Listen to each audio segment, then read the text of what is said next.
election exchange today. Maharashtra, which saw 19 seats go to polls yesterday, saw an average turnout of about 55%, but this is still approximately 11% higher than the 2009 turnout. Mumbai, notorious for low voter turnouts, especially in South Mumbai, saw an 11% jump in its total turnout, but at 52.3%, this is well below the national average. South Mumbai, which polled, I think, a mere 40% last time, saw approximately a 54% turnout yesterday, and all constituencies in Mumbai saw a turnout of over 50%. Another key issue that dominated voting yesterday was the large-scale deletions from the voters list that we saw take place. Several prominent Mumbai faces complaining that their names had been taken off the list, including people like Deepak Parekh. Now, given the turnout and the deletions, what does this mean for the 6 candidates standing for Lok Sabha from Mumbai? Joining us on Closing Bell, Girish Kuber, editor Loksatta, and Sanjay Pukalia, of course the managing editor of CNBC Awaaz, in studio with us. Sanjay, I'm going to put this question to you.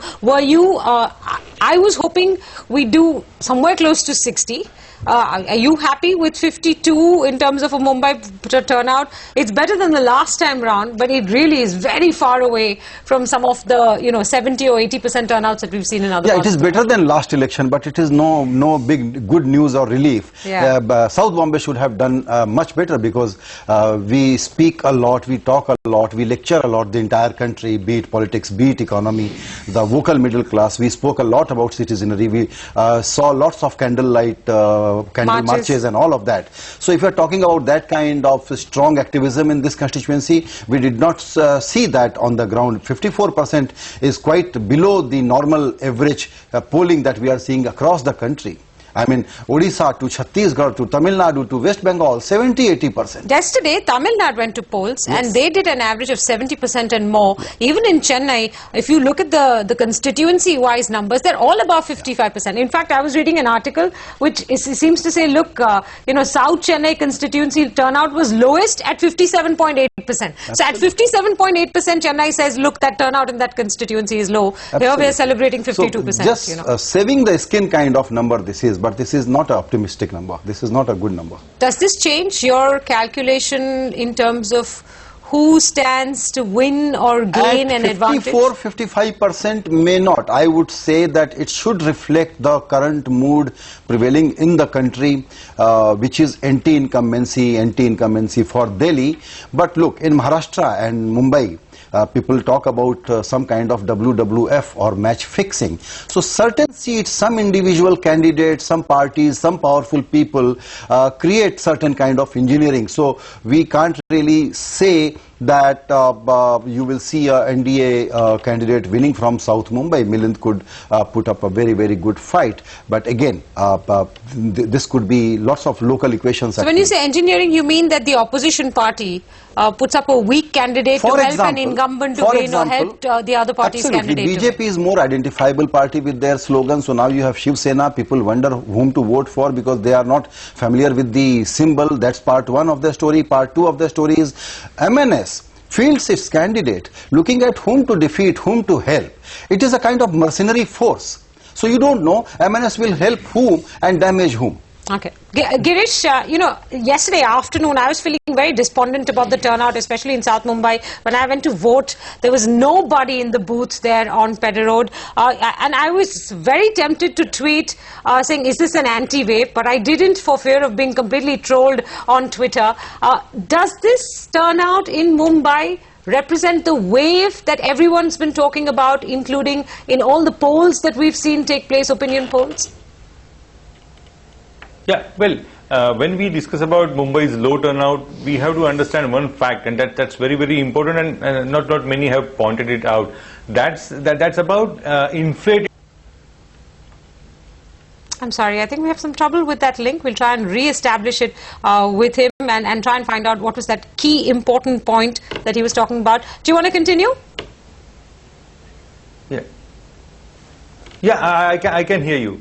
I can hear you. Please go ahead. Sorry, we lost the link in the first part of your answer. If you want to repeat that important point that you said most people were missing.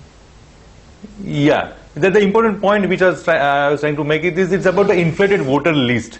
And the number of voters in the list, it's not correct. It needs a cleaning of, it's a massive cleansing it is needed. And there exactly is the problem, because when you have inflated voter list, actual number of people, those who have voted, it always looks much less than actual the list it should have shown. So that's a big thing which Election Commission has over the years has failed to do that, and because of various housing related issues, many people have moved out of South Mumbai, and it is not getting reflected in the voters list.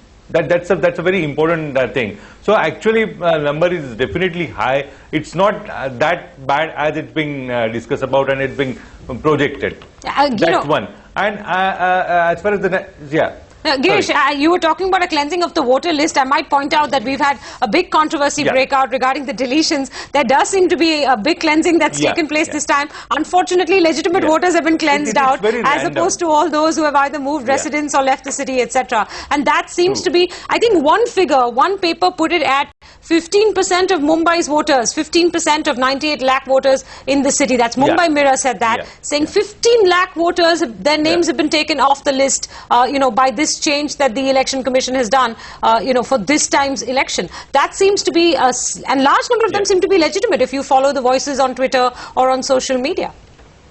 But whatever has happened, it's very random. It's very haphazardly done. Election Commission has failed to do it in a way it should have been done, because they don't have their own machinery. It's completely ill-equipped, and the kind of response they are getting from people. So it is not scientifically done. They should have kind of a proper machinery to talk to people, go to their houses and find out who is actually staying and who is not. That exercise, they fail to do that because of various reasons. So that is not done, and it is getting reflected in numbers. So it's going to play a major role as far as this atmosphere, Mumbai atmosphere is concerned. And number two reason is also equally important, because in Mumbai, kind of stress people expect, they face in day-to-day lives. They plan their vacations much in advance. Like for example, November, December is the period people think of their summer vacations, and the planning is done, and you get discounts if you book in advance, and there are lots of offers. So suddenly asking them to basically to cancel their or reschedule their vacations, it's slightly unfair. And this I don't have as much of an issue with the date.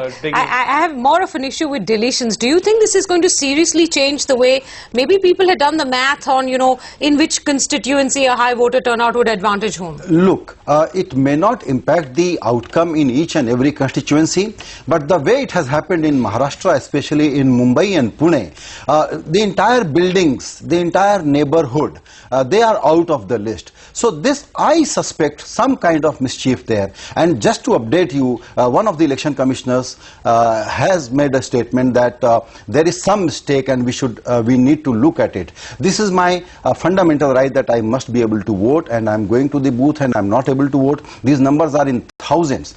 So in local elections, local political workers, they try to do this. That this neighborhood we know is not with us, so if we can remove certain names, why not? It will help us.